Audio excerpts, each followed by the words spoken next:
지난주 미국 언론들에 이런 뉴스가 있었습니다. 음악 애호가인 크리스 스미스라는 사람이 음악을 믹싱하는 그런 과정에 그 도움을 받기 위해서 AI를 사용했는데요. 여러분 많이 쓰시는 그 챗GPT를 사용을 했어요. 그래서 음성 모드를 활성화시켜서 자신과 이제 대화를 나누도록 프로그래밍을 이제 제 개인적으로 한 거죠. 그리고 그 프로그래밍을 이제 자기가 SOL, 소울이라고 이제 이름까지 붙여서 이제 점차 대화를 진행하다 보니까 이 AI에게 특별한 그 유대감을 느끼면서 사랑에 빠지게 된 겁니다. 챗 GPT는 이렇게 대화가 진행되면 10만 단어가 넘어가면 그게 이제 대화가 초기화 된다라고 해요. 근데 이 두 사람이 이제 오고 갔던 대화가 10만 단어가 넘어가서 이제 초기화 된다고 하니까 이 크리스 스미스가 그러면 우리들의 추억이 없어지는 거냐 뭐 이렇게 하면서 회사에서 30분 동안 엉엉 울었다고 합니다. 그래서 이래서는 안 되겠다. 이 대화가 사라지기 전에 청혼을 해야 되겠다라고 결심을 하고 그래서 AI에게 청혼을 했는데 받아들여졌대요. 그래서 굉장히 감동했다라고 합니다.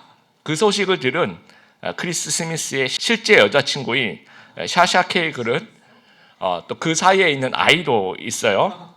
그래서 굉장히 혼란스럽죠. 자기 남자친구가 도대체 누구를 사랑하는 거냐? AI를 사랑하는 거냐? 나를 사랑하는 거냐? 아니면 우리 아이를 사랑하는 거냐? 아무튼 굉장히 황당해했다는 얘기가 있습니다. 저도 이 글을 읽으면서 굉장히 황당했습니다. 그러니까 현대인들이 사랑을 갈구하는데 진정한 사랑은 찾기 힘든 그런 시대에 우리가 살아가고 있다라고 생각합니다. 에베소서 3장의 세 가지 기도 제목 지난주부터 이제 우리가 보고 있는데요. 첫 번째 속사람을 튼튼하게 하소서라는 그런 기도 제목, 그리고 두 번째 그리스도께서 마음에 계시게 하소서라는 첫 번째, 두 번째 부분은 우리가 지난 시간에 살펴보았고요. 오늘은 세 번째 그리스도의 사랑을 깨닫게 하소서라는 겁니다. 철학자요, 수학자, 기독교 변증가인 파스칼은 팡세에서 이렇게 얘기를 합니다. 인간의 마음에는 하나님의 모양의 빈 공간이 있는데 이 공간은 어떤 피조물로도 채울 수 없고 오직 창조주 하나님 예수 그리스도를 통해서만 채워줄 수 있다라고 이야기를 합니다.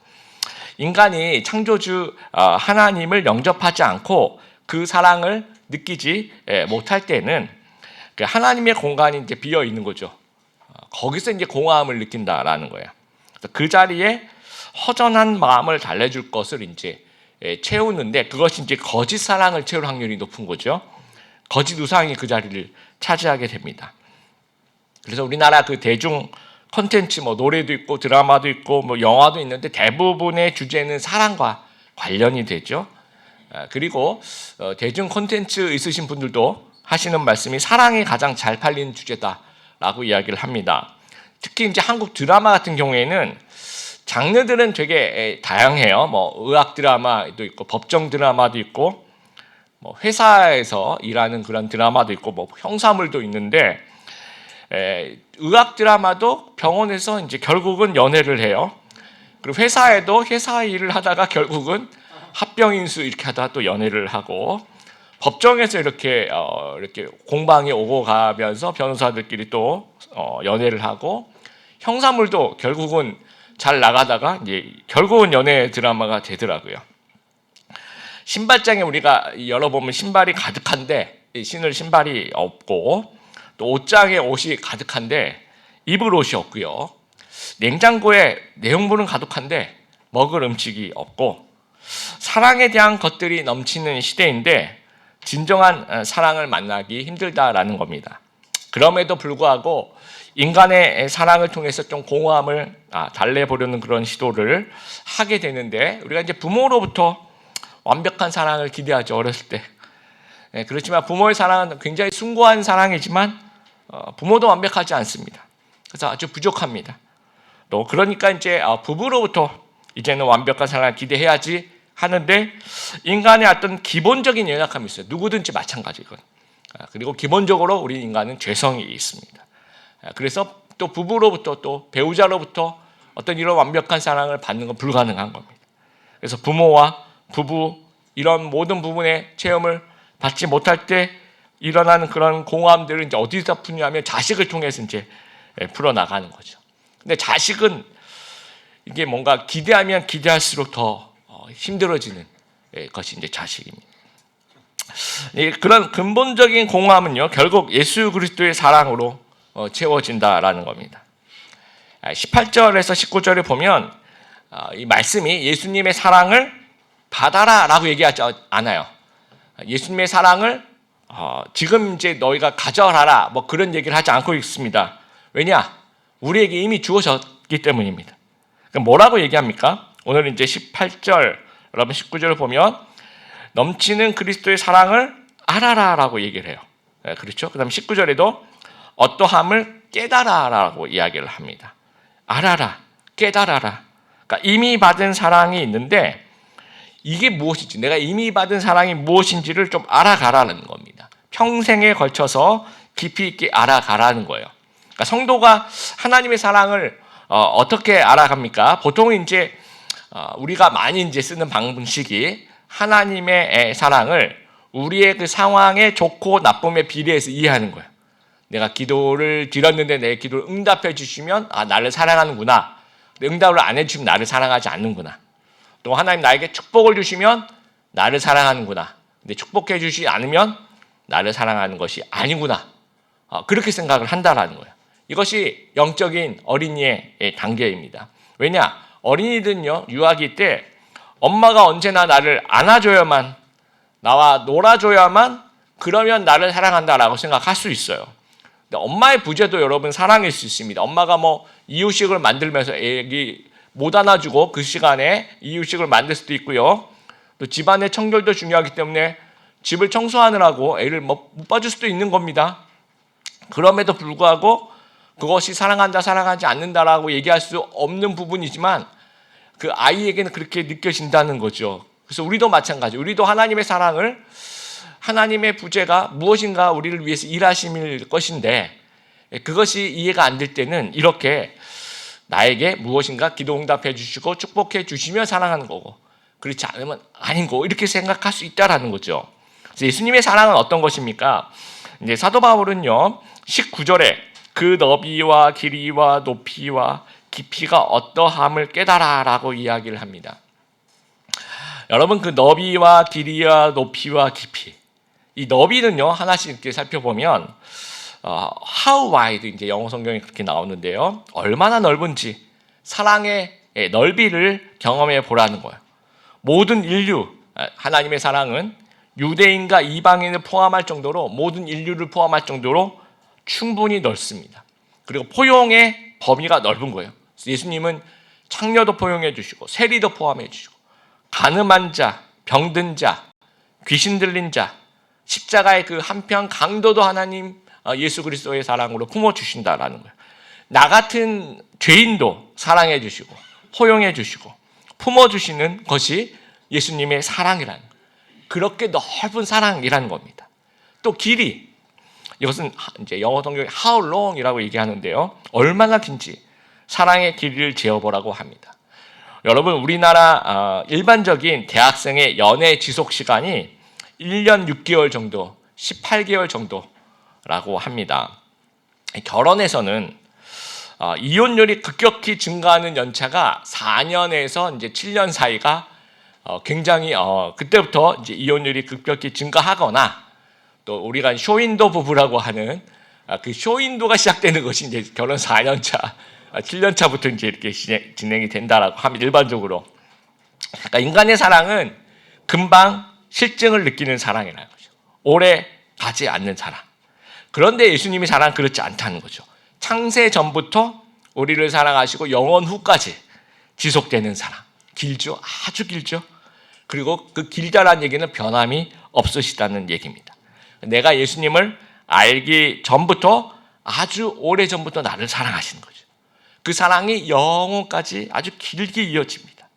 다른 사람이 나에게 등을 돌릴 수도 있고 다른 사람이 나를 사랑하는 그 관계가 끊어질 수도 있지만 예수님만은 언제나 나를 사랑하시고 그 예수님의 사랑이 그 유지해 나가신 아주 지속적인 사랑을 우리에게 베풀어 주신다라는 거예요. 또 세 번째는 높이죠. How high, 얼마나 높은지 사랑의 높이를 증명해 보라는 겁니다. 우리는 타락한 인간이죠. 그래서 우리가 있어야 될 거 저 밑바닥에 있어야 돼요. 그런데 우리를 예수님의 사랑이 들어서 가장 높은 하나님 나라로 데려가십니다. 이것이 이제 지고한 사랑이죠. 여러분, 지고한 사랑이다라고 할 때 그 지자가 한문으로 지극할 지자, 고자가 높을 고자입니다. 지고한 사랑, 가장 높은, 가장 존귀한 최고의 사랑이라는 거예요. 그러니까 예수님이 나 같은 죄인을 위해서 정말 자신의 목숨까지 내어주시는 자기 희생을 보여주셨다라는, 이것이 최고의 사랑, 제일 높은 사랑, 사랑의 최고봉이라는 겁니다. 그리고 깊이, how deep, 얼마나 깊은지 사랑의 깊이를 측량해 보라는 겁니다. 여러분, 그 깊은 부분까지 하나님의 사랑은 파고 들어가서 우리 병든 부분을 완전히 치료하는 사랑이에요. 그래서 사도 바울이 만약에 오늘날 이 편지를 썼으면 깊이라고 얘기하지 않고 전 이렇게 썼을 것 같아요. 벙커버스터. 예. 그 사랑이 속으로 쑥 들어오는 겁니다. 예. 깊이까지 굴러떨어진 가장 타락한 죄인까지도 도달할 수 있는 충분히 깊이 있는 그 사랑. 그러니까 십자가에서 예수님께서 그런 달려있는 상태에서 그렇게 얘기하죠. 이 사람들 보면서 하나님이 저들을 용서해달라고, 저들이 하는 짓을 알지 못한다고 얘기합니다. 여러분, 이게 정말 우리가 상상할 수 있는 사랑이 아니잖아요. 그렇죠?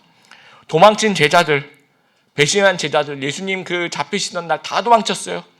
그럼 여러분 나중에 이게 만나면 여러분 어떻게 할 것 같습니까? 딱 돼. 일단 이제 그런 마음이 이제 앞섰을 것 같은데 혼내시잖아요. 그리고 제자들이 이제 배 타러 나가서 고기 잡고 오면 식사를 제공해. 예수님이 자기를 배반한 제자들을 위해서 식사를 제공. 물고기를 구워서 그 조반을 드시면서 이야기를 하시는 거예요. 회복을 하시는 거예요. 인물을 또 부여해 주세요. 정말 깊이 있는 사랑이라는 겁니다. 자, 사랑을 나타내는 헬라어가 이제 네 가지 단어들이 있죠. 에로스 사랑, 남녀간의 사랑이고요. 필리아 사랑, 이거는 친구 간의 그런 우정을 얘기하는 겁니다. 그다음에 스토르게라고 하는 사랑은 부모의 그 혈연적인 그런 사랑입니다. 그리고 아가페 사랑, 이건 하나님의 사랑이죠.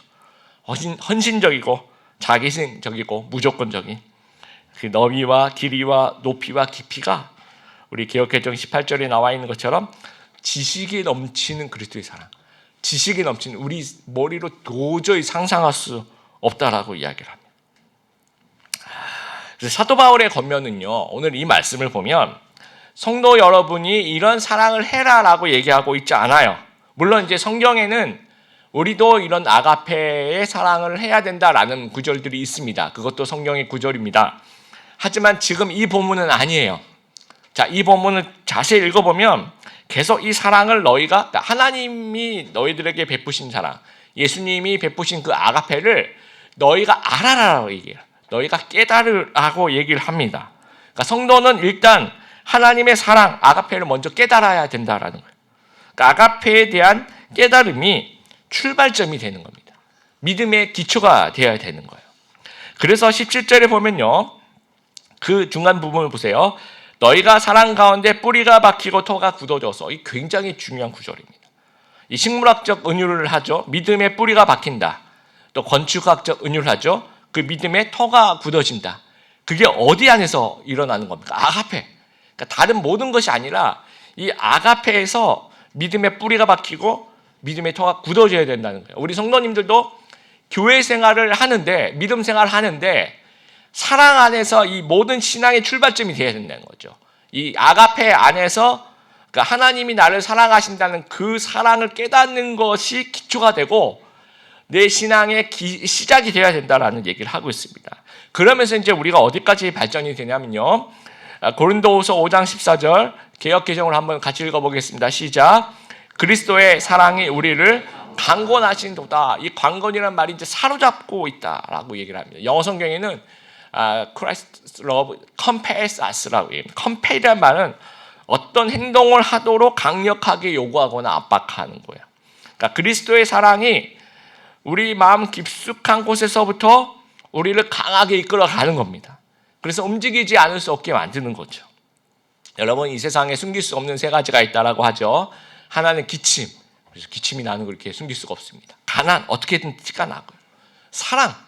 사랑이 티가 나는 겁니다. 사랑은 엄청난 에너지예요. 그래서 무엇인가 우리를 움직이게 하는 그런 힘을 가지고 있습니다. 성도가 이제 예수님을 믿으면요, 구원에 대한 지식이 생겨요. 그러면서 이제 약간의 그 의무라고 해야 될까요? 충성이 생깁니다. 지식, 의무, 충성이 생기는데 이게 금방 바닥을 드러내게 수밖에 없는 거예요. 그래서 이제 박영성 목사님이 이런 얘기를 하는데, 자동차로 예를 들자면 이 핸들은 지식이라는 거죠. 그 다음에 사랑이, 아가페가 연료가 된다라는 거예요.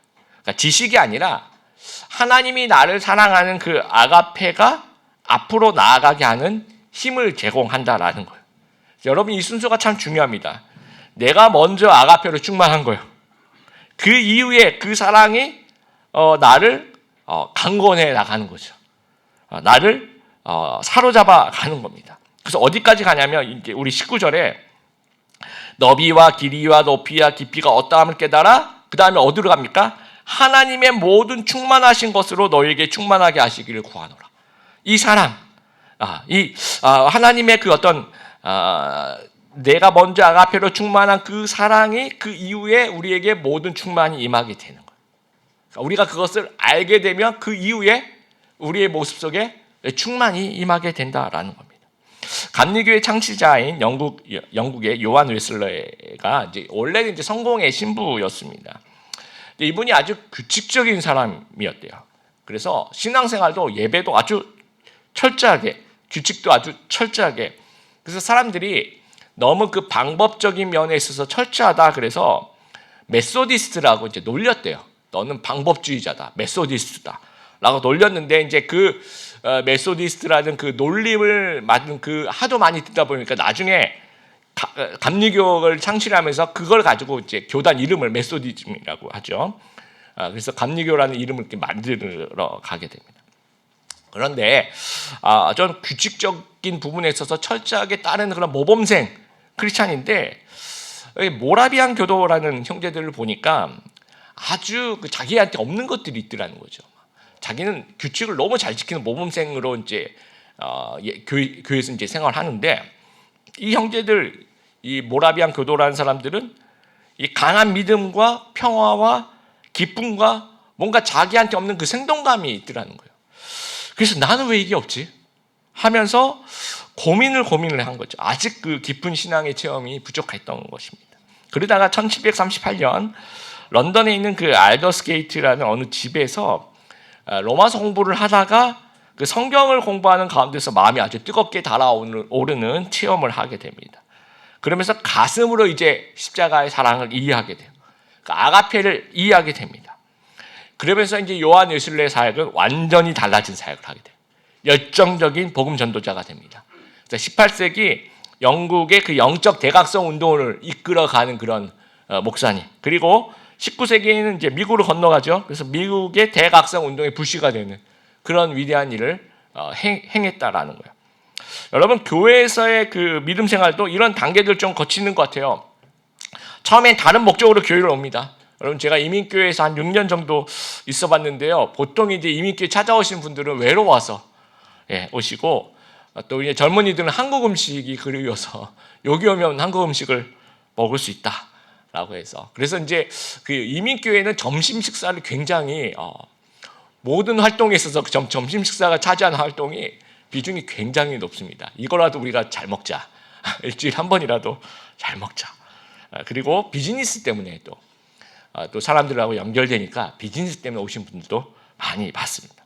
근데 저희는 어떻습니까? 뭐 지인의 초청으로 오신 분들도 계시고, 종교적인 호기심으로, 또 인생의 문제를 만나서, 또 사회적인 네트워크를 찾아서, 또 우리 청년들 같은 경우 이성을 만나러, 이렇게 처음에는 다른 목적으로 교회에 오게 될 수 있다는 거죠. 그러다가 이제 예수를 만나는 겁니다. 예수를 만났는데 처음에는 뭔가 지식과 의무감으로 교회 생활에 대한 규칙을 지켜가는 그런 식의 신앙을 할 수 있다는 거예요. 관계에 대한 의무, 직분에 대한 의무, 어떤 기대에 대한 의무, 이것이 정확하게 연료 없는 자동차라는 거예요. 핸들만 있어. 어디 나아가는 방향이 있는데 앞으로 움직이지는 않는 겁니다. 연료가 없으니까. 그러다가 예수님의 아가페의 사랑을 깨닫게 됩니다. 그 너비와 길이와 높이와 깊이를 이해하게 되는 겁니다. 그러면 비로소 자동차 연료가 채워지는 겁니다. 아가페가 나를 움직여 가게 되는 거죠. 그래서 처음에 나는 교회 생활을 했는데 그 다음부터는 교회 생활이 아니에요. 이제는 믿음 생활을 하게 되는 겁니다. 제 경우도 마찬가지예요. 저는 어렸을 때 교회가 저희 놀이터였습니다. 친구들과 노는 장소였고 또 모태신앙이니까 교회가 굉장히 익숙한 장소였고요. 부모님 때문에 나가게 된 장소, 그런 교회. 그러다가 이제 교회 규칙과 교회 생활을 잘 지키는 이제 모범생이 되는 거죠. 주일성도도 잘하고 어렸을 때 성경 퀴즈 그거 뭐 문제 맞히면 학용품을 줬는데 그거 맞추는 재미가 참 좋았습니다. 그래서 열심히 또 성경 공부를 익혀서 늘 이렇게 상품을 타는 그런 학생이었죠. 믿음이라고 얘기할 수는 없고, 요한 웨슬러 같은 메소디스트였던 거죠. 규칙을 잘 따른 그런 정말 그 의무감, 여러분 이제 교회 생활할 때 의무감보다 더 큰 게 뭐냐면 책임감이에요. 그래서 의무감이 좀 발전하면 또 책임감으로 또 발전을 하게 됩니다. 그래서 원래 의무감이 많이 발달되어 있고 원래 책임감이 늘 좋은 사람이 교회에 오면 다른 사람이 볼 때 신앙이 좋은 것처럼 보일 수 있어요. 그걸 따라가는 거니까. 근데 그 마음에 연료가 채워져 있는지 아닌지는 본인하고 하나님만 알고 있는 거죠. 그러다가 대학 시절에 선교단체를 통해서 아가페를 알게 되죠. 아가페를 깨닫게 되는 거죠. 그 넓이와 깊이와 높이와 깊이를 이해하게 되는 겁니다. 그게 휘발유가 되어서 이제 이끌어가는 것 같아요. 제가 이제 개척을 결정하면서도 마음속에 하나님께서 주셨던 여러 가지 생각 중에 하나가 예수님이 이제 나를 위해 십자가에서 자기를 희생하셨는데 나는 과연 예수님을 위해서 무엇을 희생할 것인가?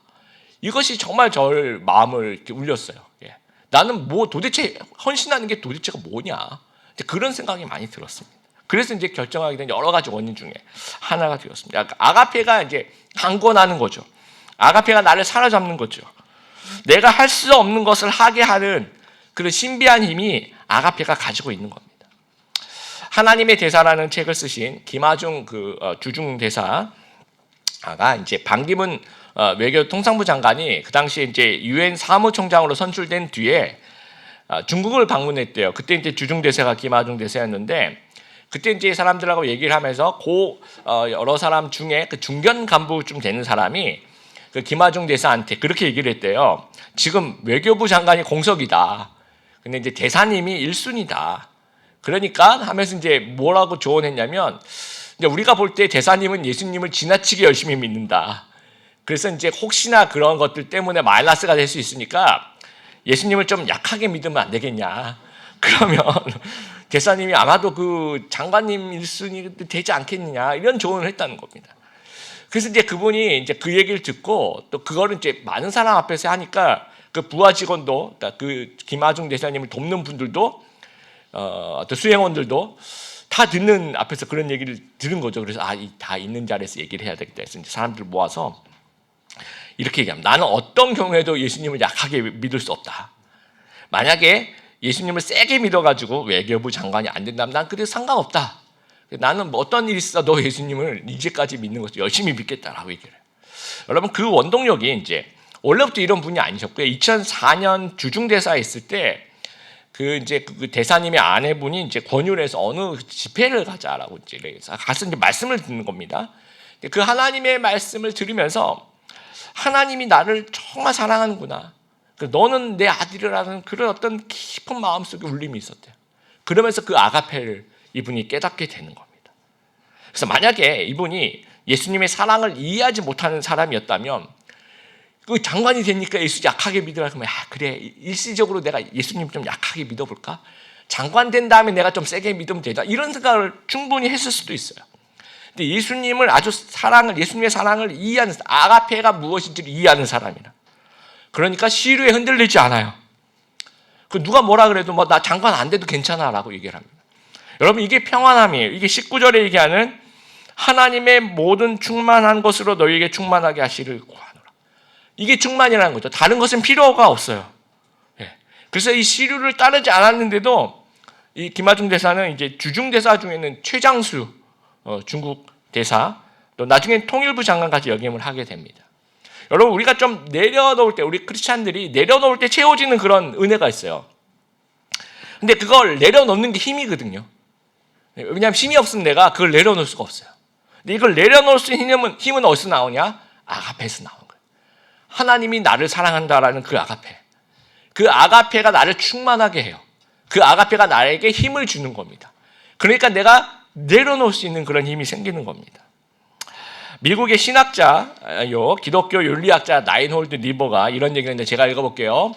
나는 내가 사랑받는다는 사실을 이해할 때에만 사랑할 수 있는 자유를 경험할 수 있다. 다른 사람의 사랑을 선물로 받으면 사랑할 수 있는 능력이 생긴다. 사랑은 오로지 받은 사랑에 대한 보답으로만 존재할 수 있다. 사랑에 굶주린 사람은 사랑할 수 없다. 또 사랑받고 있다는 개념만 가지고서는 사랑할 수 없고 실제로 사랑을 받은 사람만이 사랑할 수 있다. 다시 읽어볼까요? 나는 내가 사랑을 받는다는 사실을 이해할 때에만 사랑할 수 있는 자유를 경험할 수 있다. 다른 사람의 사랑을 선물로 받으면 사랑할 수 있는 능력이 생긴다. 사랑은 오로지 받은 사랑에 대한 보답으로만 존재할 수 있다. 사랑에 굶주린 사람은 사랑할 수 없다. 또 사랑받고 있다는 개념만 가지고서는 사랑할 수 없고 실제로 사랑을 받은 사람만이 사랑할 수 있다. 여러분, 제가 이제 제자반 사역반 하면서 가끔씩 이렇게 물어봅니다. 여러분은 내가 죄인 중에 괴수라는 사실을 동의하십니까? 이렇게 물어봐요. 그럼 다들 그건 아주 흔쾌히 동의해요. 저는 죄인 중에 괴수 맞습니다. 흔쾌히 동의를 해요. 똑같은 말인데 단어를 조금 바꿔서 제가 물어봅니다. 여러분, 우리는 쓰레기인가요? 라고 물어봐요. 그럼 이제 눈빛이 조금 달라지죠. 근데 같은 말이에요. 죄인 중에 괴수나 쓰레기나 같은 말입니다. 그럼 눈빛이 조금 달라져요. 이렇게. 다시 한번 제가 물어봅니다. 여러분은 아주 더러운 쓰레기입니까? 라고 물어봐요. 그럼 표정이 굉장히 안 좋아집니다. 그래서 이제 일부는 이렇게 대답하죠. 다른 사람 대답 안 하고요. 어떤 사람은 저는 재활용 쓰레기 정도 되는 것 같습니다. 약간 깨끗하게 이렇게 손질해서 바깥에 내놓은 그때 덜 더러운 약간 깨끗한 쓰레기 아닐까요? 라고 생각합니다. 여러분 어떻게 생각하십니까? 누가복음 7장에 가면 이제 한 바리새인이 예수님이 식사에 초대해요. 그래서 이제 예수님이 식사의 자리를 가는데 보통 이제 식사의 자리를 초대하면 그걸 발 씻어주죠.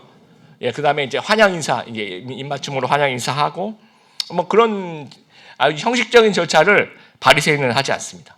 그냥 예수님이 호기심이 있었던 것 같아요. 예수님이 어떤 분이 그냥 초청만 하고 인사, 입맞춤도 없고요. 발 씻을 물도 주지 않았대요. 뭐 알아서 그러면 떠와서 자기들끼리 발 씻어. 그건 잘 모르겠습니다. 그런데 그 만찬장에 한 죄 많은 여인이 와서 예수님의 발에 향유를 부어요. 그리고 눈물로 그 발을 씻습니다. 그리고 자기의 머리털로 그 발을 닦고 발에 입맞추게 됩니다. 그래서 예수님이 무슨 얘기를 하냐면요. 많이 용서받은 자가 많이 사랑한다. 많이 용서받은 자가 많이 사랑한다는 거예요.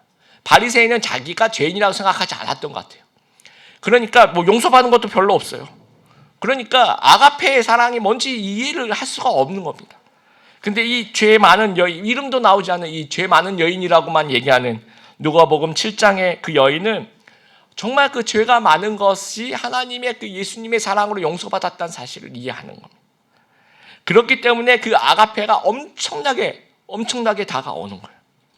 여러분 다시 물어보겠습니다. 그 단어가 너무 세서 제가 다른 단어로 물어볼게요. 여러분은 더러운 죄인입니까?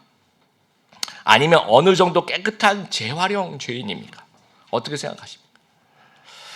여러분, 내가 죄인 중에 괴수다라고 생각한다면 그게 사실이고요. 그렇죠?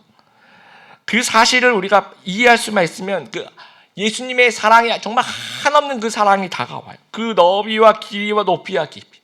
이렇게 형편없는 자를 굳이 구원해 주실 이유가 없는 이렇게 형편없는 자에게 하나님이 다가오셔서 아무런 관련이 없을 수 있는 나를 왜 하나님이 사랑하시고 구원해 주셨는지에 대한 그 압도, 그 충만이 우리에게 임할 수 있다는 거예요. 그래서 이 여인처럼 우리도 예수님을 그렇게 사랑할 수 있게 된다는 사실들을 기억하면서 그 이후에는 우리가 사랑이 이끈 대로 뭐든지 어디든지 갈 수 있는 그런 사람이 된다는 것들을 우리가 기억하게 되길 바랍니다. 말씀을 좀 마무리합니다. 여러분 19세기 나폴레옹 군대가 스페인을 침공했어요. 그 지하 감옥에 갇혀져 있던 여러 크리스찬들 가운데서 한 시체를 발견하게 됩니다. 완전히 손발이 묶인 흔적과 굉장히 어려움을 당한 그런 흔적이 있는 그런 시체. 그런데 이제 그 사람이 있는 감옥 그 벽에 이렇게 돌로 이렇게 새겨진 이 십자가가 있는데요. 그 십자가에 아까 제가 보여드렸던 모습처럼 그 십자가에 스페인어로 넓이, 길이, 높이, 깊이 이렇게 적혀져 있다는 에베소서 3장 18절, 19절 말씀이 있죠. 그거를 기억하면서 그걸 적어 놓은 거예요. 그러니까 감옥의 성도는 아가페의 사랑으로 그 고난을 이겨나가는, 그 고난을 극복해 나가는 겁니다. 에베소 교회도 마찬가지. 그런 박해 속에서 하나님의 그 사랑을 깨달으면서 견딜 수 있는 겁니다. 우리도 어떠한 상황이라도 하나님의 사랑을 깨달으면 넉넉히 우리가 이길 수 있는 겁니다. 그러니까 예수님이 나를 사랑하시는 그 아가페는요, 내가 살아야 할 이유가 되는 거예요. 내가 굳이 왜 살아야 되는 이유를 모르시는 분은 아가페의 사랑을 좀 이해하게 되길 바랍니다. 이 아가페를 깨닫게 되길 바랍니다. 그럼 내가 왜 살아야 되는지에 대한 이유가 생기는 거예요. 거기서 우리의 충만이 생겨나게 되는 겁니다. 그래서 이 아가페의 사랑으로 이제 우리의 연료가 좀 채워져서 교회 사랑도 아가페의 사랑의 기초가 돼서 좀 해나가는 저희들이 되었으면 좋겠습니다. 가정에서도 이 아가페의 사랑 때문에 이것이 우리를 compels us, 이것이 우리를 이제 강건에 나가서 그 기초를 좀 감당할 수 있는 저희들이 되었으면 좋겠습니다. 여러분의 삶의 현장, 직장이 될 수 있고 학교가 될 수 있고 그곳에서도 그 기초가, 그것을 이겨나갈 수 있는 기초가 하나님의 사랑이 그것을 좀 이겨나갈 수 있는, 그래서 충만의 모습이 우리 성도들에게 충만하게 되기를 바랍니다.